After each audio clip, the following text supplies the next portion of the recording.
Sorry, what page are you on? I'm on page 3, but I'm not asking you about a specific page.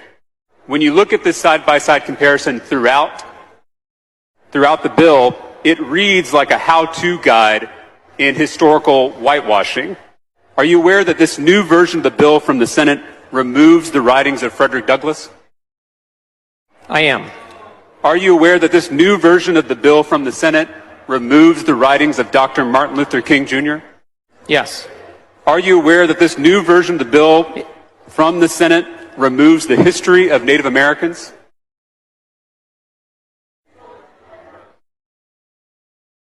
The way the bill is laid out, that's a yes or no question. Because we were very clear that we could not be conclusive about every single document out there that we could. I'm going to give you an answer. You're not. This isn't a trial. I'm going to give you an answer. Okay, I'm ready for the answer. The way it's set out is so that a teacher can go to different documents in different authors by which to teach from. It's by no means meant to be a conclusive list. Let me just ask you one more time. Are you aware that this new version of the bill from the Senate removes the history of Native Americans? It's on page 3 of the side-by-side if you don't have it in front of you. Then I believe you. Okay. Are you aware that this new version of the bill removes mentions of Cesar Chavez? Yes. Are you aware that this new version of the bill removes mentions of Susan B. Anthony? Yes, I am. Yet the new version of the bill from the Senate, this is not the bill we all passed as a House, but the Senate's version, it still includes the writings of Alexis de Tocqueville, and he's not even an American. Could that be because he's a white man?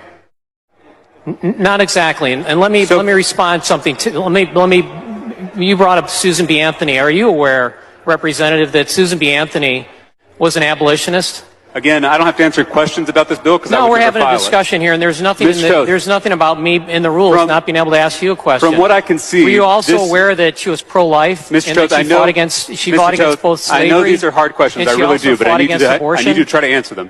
From what I can see, the new version of the bill removes all mentions of people of color and women from the legislation. Is that correct?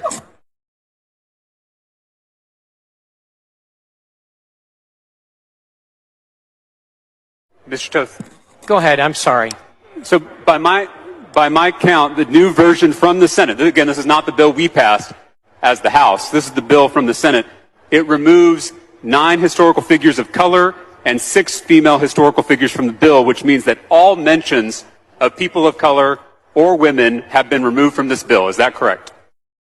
I'll take your word for it, Representative. Could an example of white supremacy, which we tried to condemn, it also has in here the federal, if you look, it also has on here on page 4, it speaks very clearly to the